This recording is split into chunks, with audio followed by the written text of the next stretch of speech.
Oh my gosh, don't we love awkward vlog clips? Hold on. There we go. Aren't they just our favorite thing? Because, I love doing vlogs. I'm so excited to be doing this vlog. Hold on, let me grab my book. I'm planning to annotate this one. I am excited to do this reread again. I did this reread just recently, right? I did it in 2019. I reread all the Bridgerton books. But I love that the show is finally coming out. I reread the series in 2019 when I heard about the show going to come out. And now it's like actually going to be coming out. And so I wasn't going to like reread it again, but I just really want to. And I'm excited that there is the reread Discord that's happening, the like readathon that's for it, that, there's a whole bunch of romance tubers participating in and people getting excited about. But I don't want to wait until they're doing it as part of it. So there's that. And also my friend Crystal started reading it for the first time, and she brought up some amazing points. I loved hearing her perspective as, a married woman, someone who's been married for quite a good amount of time.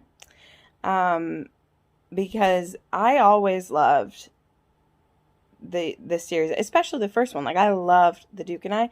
In fact, it was one that I often would recommend to people, and I really appreciated Crystal's like insight as to like maybe it's not a good place to start someone with, but that it still had really good content to be provided.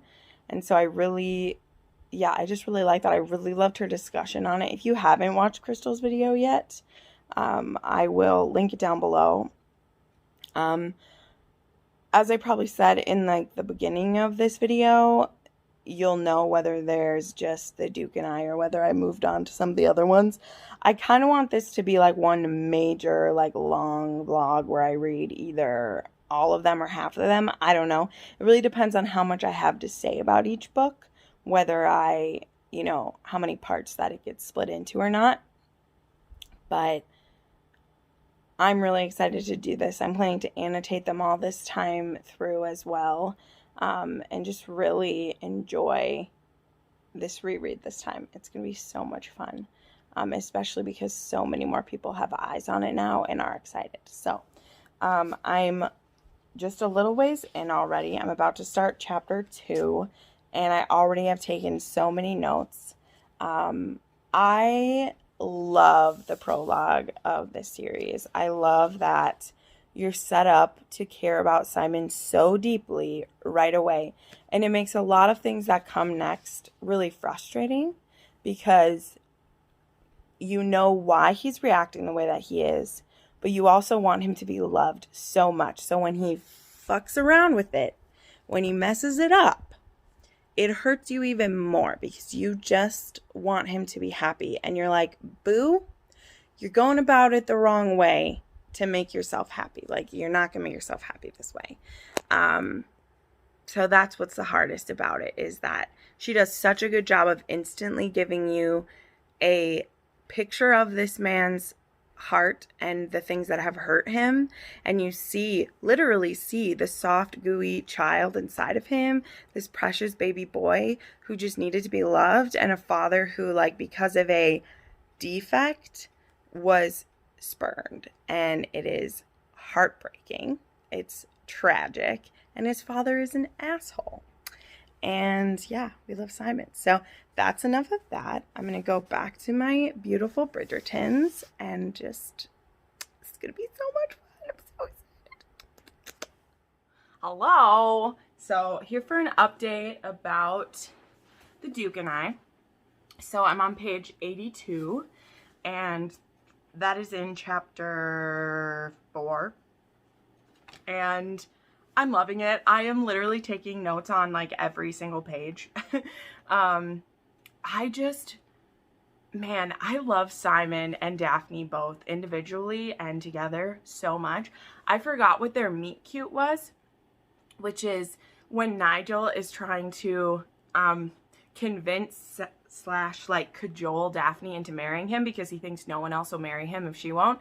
And like Simon comes upon it and he's a little bit like annoyed because he's like, oh man, I don't want to have to rescue some chick. And then Daphne punches Nigel. And so Simon like steps up to help because he's like, if you're found alone with him, you'll be ruined. And then Simon is like, well, you're alone with me. And she says about like how her mother said he's like one of the most dangerous rogues that there is. And he's like, but you're alone with me. And she's like, no, I'm not. Nigel's right here. And he's like, well, he's passed out, so he doesn't count. And so he tries to be all like seductive with her, and she laughs in his face and is like, you tried, it's so cute, you tried. And he's just like offended that she's not like turned on by him. And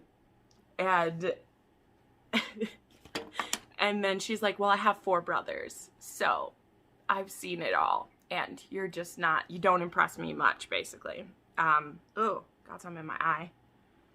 Also, I just got back from the gym and took a shower, so I like didn't put makeup back on, but I'm like all sweaty too because it was hot. But I'm loving it. Simon is just like talking with Lady Danbury right now because she's the reason that he comes to this ball in the beginning. I love seeing all the Bridgerton siblings together. I feel like Julia sets them up as a loving family like so quickly. And I think in so many romances, families are often the conflict, so that's not surprising that that would be a thing. But I just love that the Bridgertons love each other so much, and you can see it like right away.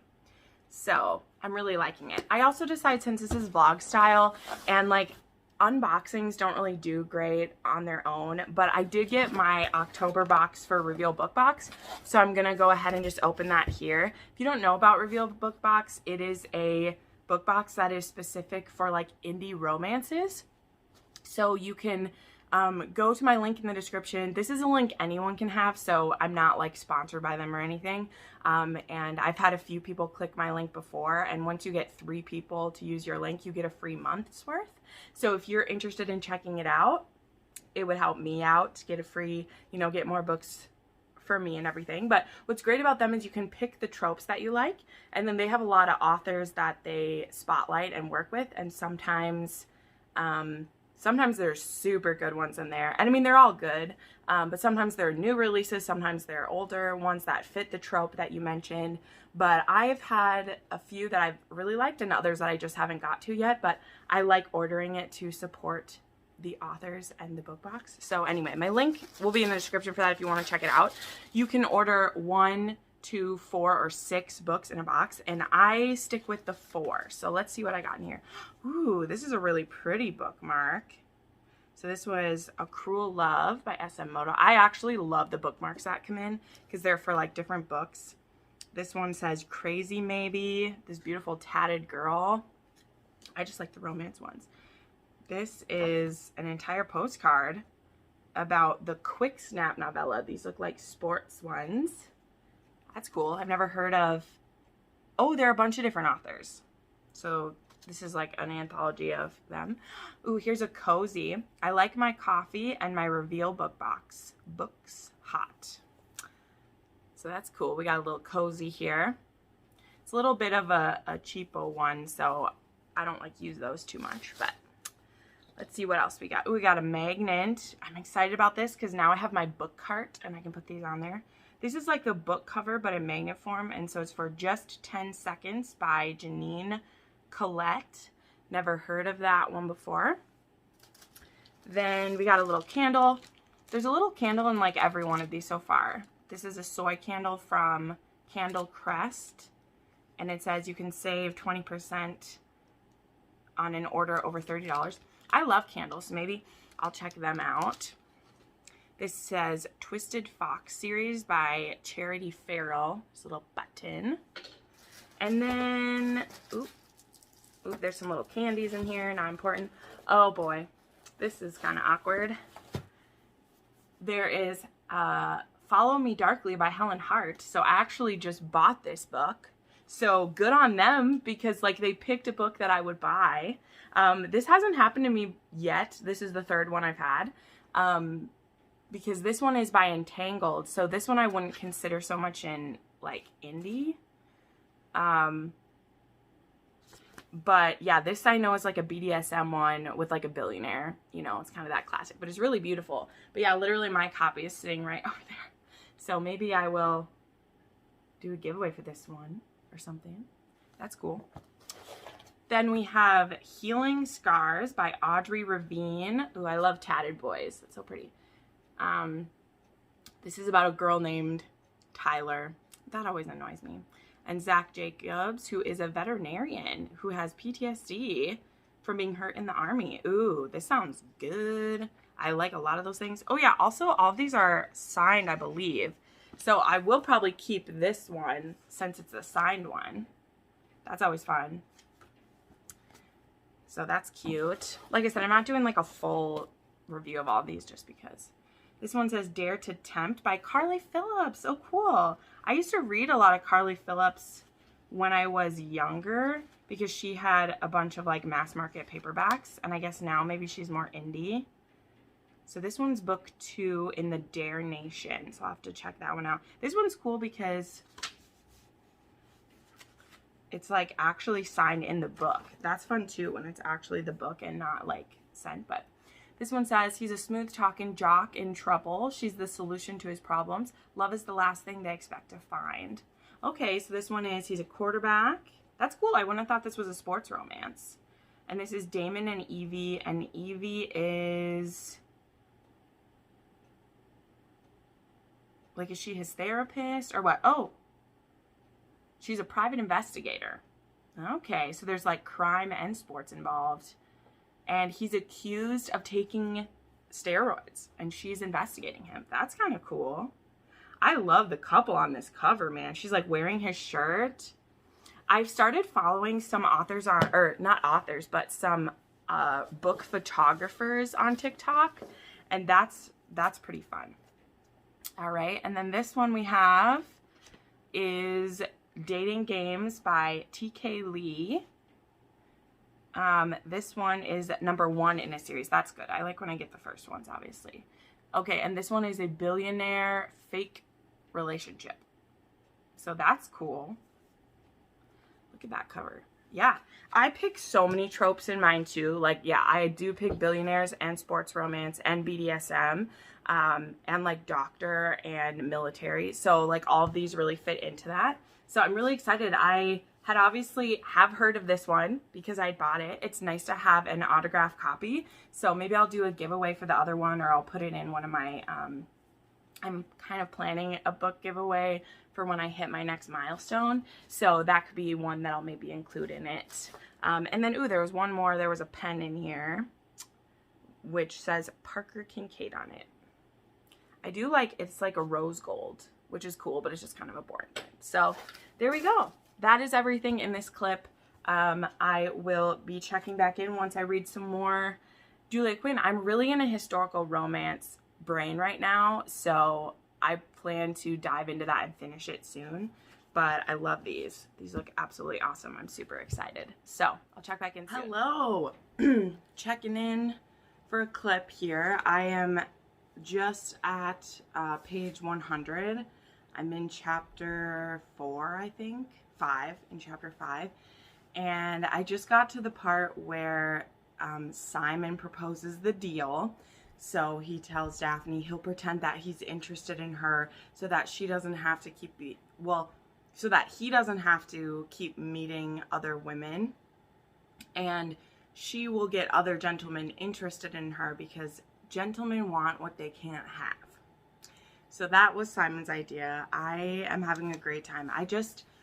I feel bad that this one's taking a while to read, but also I'm not, because I feel like usually when I read Julia Quinn, I'm kind of like binging through it because it's so readable and it's so much fun. And that's something I always love when I annotate, is I love taking my time that way and not rushing through the story. And that's why I don't annotate that often. Number one, I don't read a ton of physical books, like physical readings, probably like a third or less of what I read. And even then, I'm usually listening to an audible version of a physical book. So I'm just kind of strange that way. So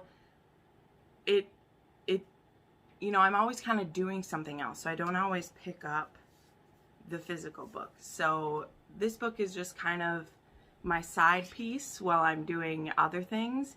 And we're not in any hurry. Like, we still have 2 months until the show comes out. And a lot of people haven't even started their rereads yet. But I'm really enjoying just doing little bits of it at a time and actually like writing in this one. But I just love the banter that Julia writes. Like, I feel like she does some of the best banter in historical romance that is really funny and cute and quippy. And so, but then at the same time, she can shift into it being sexy, like, really easily. So that's just something I really enjoy about it. So things are going good. I really, really love them. And yeah, I just wanted to stop in with that. I don't have, we're not to any of the really intense stuff yet where there's more than that to say, but I'm just really enjoying it. Today is Sunday, November 1st. So you can see how long it's been taking me with this, but I'm gonna try a new church today that some of my friends go to. So that's why I'm like dressed up. I got my belt in here and everything. So right now I'm just having some breakfast, and then I need to leave in a little bit. I have some chili on the pot because my friends and I, we always like eat together on Sundays. Something we used to do before COVID, and it's just taken us a while to get back to it again. But I just really need that connection of seeing people. And so those of us who are healthy or not quarantining for any reason, we usually try to go out to eat together. Well, some of my friends, they've been wanting to save money where they can, which is totally understandable. So I was like, well, let's not stop seeing each other. How about we make the meal every Sunday? Like, we'll do like a potluck, or we'll do that each Sunday someone else makes the meal. So today it's going to be at my friend's house, but I made the pot of chili and I made some cookies and bread to bring. And then next week it'll like be at my house, but some of my friends will bring their stuff. So I just thought that would be a good way to still see each other and get that connection that I need without having to go out to eat. So yeah, it's pretty fun. But anyway, yeah, I'll show you what I'm eating real quick, just for fun. I love grapefruit, and so I kind of splurged and I bought one of those big jugs of grapefruit. So I have red grapefruit right here. I just love it. There's something about it. And then I just have toast with peanut butter and strawberry rhubarb jam. I have some healthy toast that I'm trying. So why not slather it in sugar and protein, right? Pretty good. Pretty good stuff. But anyway, there's my update. Hopefully next time I pop in, I have some more of the juicy stuff to talk about. But there you go. Hi everybody, good morning. It is time for a Duke and I update. I have been reading this so slowly. Today I think is the day because we're entering into kind of the rolling steam. I'm on chapter 14, so it's wedding day finally. Sorry, I'm eating breakfast too. I have a meeting in a couple minutes, but I read a good amount last night, so I wanted to check in. So this is a little bit of a eat with me. I'm just really savoring the reread, and like I'm making lots of notes in this one. We're getting to the meat and potatoes of this book, and something that I want to like make note of, because here's the thing. Simon doesn't he's about two things that we have going on. So number one, I was marking it, and he says 6 times within 2 chapters that either like, I can't marry you, I would ruin you, I'd hate to see you wither away and be sad. He says Then when he says, I can't have children. And here's where, like, yeah, it's a little sus that he doesn't explain to her what he means by it. It's omission. It's lying by omission for him to not say that, like, no, I'm not incapable of producing a child. It's more that he doesn't want them. And that's, I think, the crux of the matter that will lead us into destruction is that he doesn't say why he can't have kids. And that is, I think, what's really frustrating to us is that he doesn't explain why. And I think part of it is that by the time he is in the situation with Daphne, he wants to marry her and he's thinking that it could work. So he's like, if I just be as vague about this as possible, I will have told her the truth, but I can also keep it to myself. Like, so yeah, there's definitely some lying by omission, but also I like that about him, that he does say many, many times. He says over and over again, there won't be children. We can't have children. I don't want you to hate me later when there can't be children. And she agrees with that. So then when we will see her, like, anger later, yeah, a lot of that has to do with, like, she was too innocent to know what she was getting into. And that's a frustrating thing, to take advantage of her innocence. But innocence gets taken advantage of all the time. And they both got themselves into this situation where they could be ruined. And here we are at. So, I don't know. I've read this book so many times. Each time I try to come at it with a different attitude.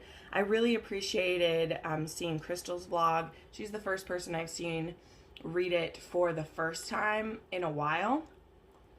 And I really liked seeing the angle she takes on it. So we'll see how I feel when I get to this scene, which should be today. But I mean, I'm loving it. The level of banter happening is amazing. If you haven't watched it yet, for some reason, I did do a live react to the trailer, and I feel like it's going to be really sexy and really fun, but I still want to see the acting. Like, I want to see the banter. I've seen the eyebrow cock on Simon, and it got me excited, but I really want to see more, right? So, anyway, I need to finish my breakfast and get in, but I wanted to update because I think the next time I update, I'll wait till I'm finished to do. Or maybe I will when we get to the scene. I don't know, but we're moving on. It's going great. Oh my gosh, here we are. Time to wrap it all up, guys. So I finished The Duke and I today during work. I have so many notes and things written in here. But, all right, it's time to talk about the scene, the situation, the what everyone's gonna be bitching about, complaining about, picking apart when we talk about The Duke and I. Now, I say that with a bit of sassiness for a couple reasons. One, like, I get it, you know. This is a book that I have loved for 10 plus years. And the last 2 times I read it, I was much more aware of what was going on. And each time I've read it, I've had a little bit of different feelings about it. And this is the first time reading it where there's going to be a lot of people who are reading it with me and aren't just feeling nostalgic about it and are going to be ready to pounce on it or praise it or whatever. And I can only share what my perspective is, right?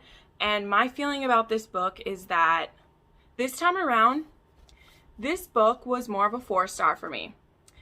But the reasons of said 4-star don't have to do with any of the quote-unquote dubious consent going on, because I'll tell you what, I was ready for this. I had just recently, I told you my friend Crystal from Crystal's Bookish Life, she did a vlog on this. There's going to be tons of people putting out their vlogs on this. Opinions are going to be happening during the binging, the Bridgerton read, all those things. And that's great. And I think there's room for every facet of conversation that's going to happen about this book. And I am excited about it. I just want to make it clear to everybody where I stand on it. And I'm not saying this as in like a come at me bra or something like that. I'm just telling you, I don't view what happens in this scene as rape. I don't even view this as assault. And I underlined every minute, every section happening in it to back up what I'm saying. Is what happens not great? Is what happens miscommunication between two people who should love each other and not be acting like the idiots that they are? Yes. Is this damaging and hurtful, and I can see why their relationship is crumbling apart because of it? Yes. However, it is started on the basis of omission. And this is at the point of Simon and a lack of information on Daphne's part. We get to see a huge blow up they have in chapter, when she's talking with first she talks with Mrs. Coulson, and she has that click moment about what seed is, and that is what makes a baby.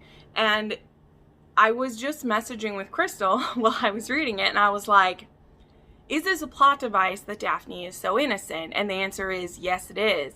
It is a plot device that she's this innocent, because if she's not this innocent, this whole thing doesn't work. If Daphne doesn't realize that a man's ejaculation is his seed, is what makes a baby, she would know what's going on from the first time they have sex. And she doesn't. She doesn't realize it until someone is talking about seed, and she starts putting together all these things, and she puts together, he said that he won't ever have children, or he couldn't have children. Simon likes to point out all the nitpicky things, and the thing that comes down to it is they're both miscommunicating with each other, because Simon knows that he's omitting the truth and not being honest, that the reason he doesn't want to have a kid is because he doesn't want to. But he says as in, I can't. Daphne chooses to take that as can't means physically can't, which we see a funny moment on their wedding night where she says, oh, is it because you know, she basically thinks that he can't have sex, and he's like, oh no, we're going to have a fun time. So then she's like, okay, it must be another reason. Again, being innocent. And so here's the thing. You can call that whatever you want, but Daphne even addresses it. When it clicks into place and she's like, you lied to me. And he's like, no, I didn't lie to you. I told you I can't. And she's like, you knew I was innocent. You knew I didn't know what you were talking about. And so let's tell you the story of Daphne. And Daphne was very, very stupid. Oh, let's just say she was ignorant. And you thought, oh boy, this is great for me because I don't have to explain why we're not having babies. So it's fair for her to be upset. But Simon also did say that there wouldn't be children. He just knew that he said the reason he can't is because he's not going to let his dead father win, that everyone would think he was crazy about it. So that's the thing. That's the main note that I make, because here's the thing. If a person doesn't want to have kids, that is 100% their choice. It absolutely is. So there's no part of this where he's like, I won't have children. That is his choice, right?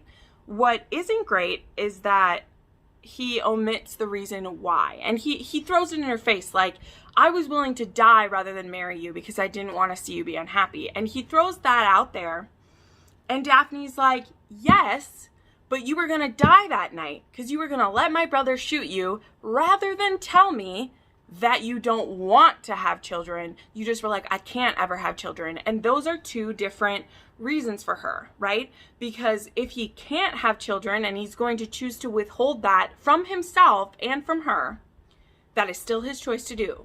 But what isn't his choice is to not tell her his reasoning and then throw it back in her face that you agreed we wouldn't have children. Because though Daphne would have probably still chosen to marry him to save him from dying, they may have had more of a conversation about it than her just like jumping into bed with her husband and being all okay about it. So yeah, so anyway, so that's all the pre-work that happens. Then when we get to the chapter where it happens, we get to the scene. I was very carefully watching this. First, we have Daphne being pissed, and she removes herself from their bedroom. She goes to the Duchess's chambers, which if you've read any kind of historical romance, you know that in a lot of cases people had different rooms, or they would have like a sitting room in between the two bed chambers. So there'd be the Duke's room and the Duchess's room, and there'd be some space in the middle. She's removed herself from his bed. She's making that choice. She's like, you denied me the chance at children by omitting the truth. She does say that. She's like, you omitted the truth from me. You've removed the chance for children from me. by your choice, well then I'm going to remove myself the pleasure of my company from you, because you don't get to just use me for sex and there be no baby coming because you didn't tell me that beforehand. You didn't tell me why I was giving up having children because of your dead dad. That's why you took away the chance for me to have children, because of your dead dad. And we all know that that's cracked. That is a cracked reason not to have kids. It is valid if you were honest about it. It is a valid reason if you're honest about it. It's not a valid reason to like not tell about it and say that you can't when you won't. Can't and won't, two separate things. You can physically. We've seen the seed, we've seen the deed happen. So she says no. There's a scene in there where he thinks about forcing her to be in his bed. He literally says, I own you. Oh, Simon, like I put a note by that. He says, I own you. And she's like, you do. And she says no to him in that scene 5 times. I counted. She says no. So then he leaves and he goes and gets drunk.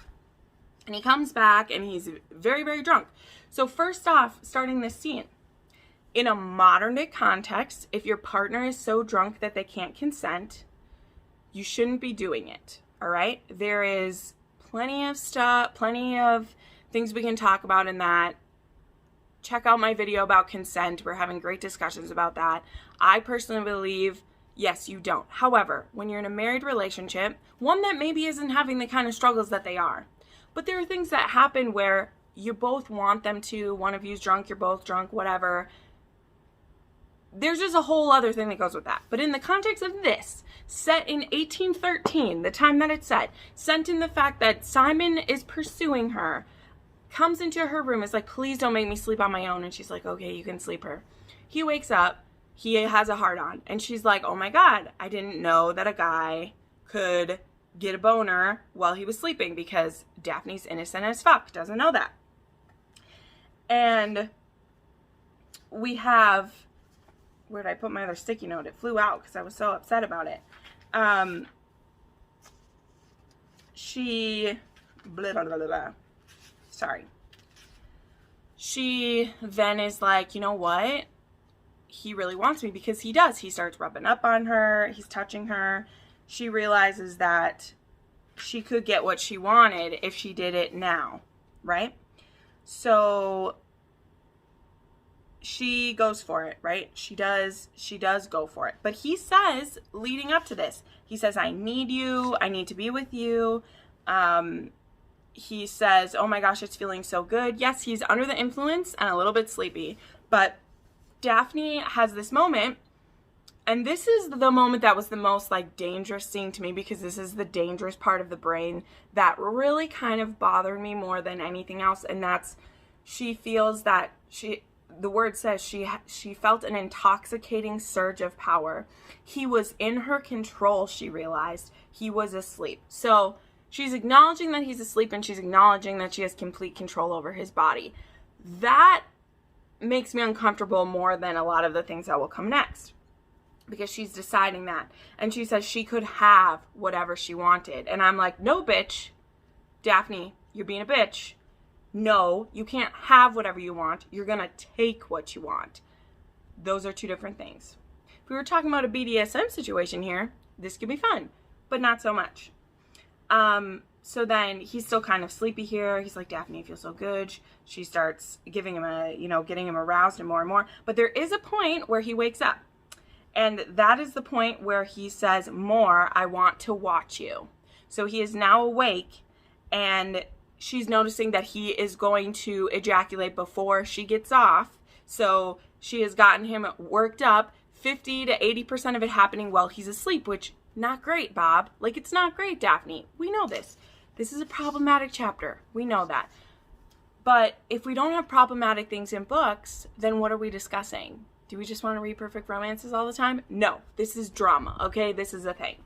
And I think it's still one of the most complex scenes we see in historical romance, and that's why, like, people don't want to touch it, people don't want to talk about it, and I'm like, why can't we talk about it? Like, why can't we talk about it? Let's talk about what's uncomfortable, what's wrong, without having to go to rape. So here we get to the point now where he's awake. He woke up a couple paragraphs before this, and she realized he was really close, and he says, oh Christ, I can't He pins her with his eyes with a pleading sort of look, and he made a feeble attempt to pull away. A single feeble attempt to pull away. And then Daphne bore down on him with all her might, and he did it. So this isn't a prolonged, he doesn't say no, he doesn't say stop. And this is where I'll refer you again to Crystal's vlog on this, where she talks about, like, Simon is asking her to help him, and she's not doing it. And it's sad. It is a cruel thing for her to do, because number one, we know she's going to immediately regret this. Like, there's no way that, like, this is the good thing for their relationship. And we can see her walking into it, and we're like, Daphne, please stop, because we're going to get to why in just a minute. But this happens. So here's the thing too, though, that's a little distracting, as it says, Simon's eyes flew open as he came, and he realized too late what he had done. So I disagree that he is asleep as he's ejaculating, because there is parts of this where he's saying, I'm looking at you, I love watching you. I personally think that he's drunk, and he sobers up when he's like, oh fuck, what did I just do? What did you do? And then he immediately starts blaming her for everything, which, you know, it all spirals out of control, and it's horrible, and it's awful, and it's not great. So that's how I feel about this. It's horrible, it's awful, it's not great, but it's not rape. It's not rape. It's just not. I don't see it that way. There are people who are going to disagree.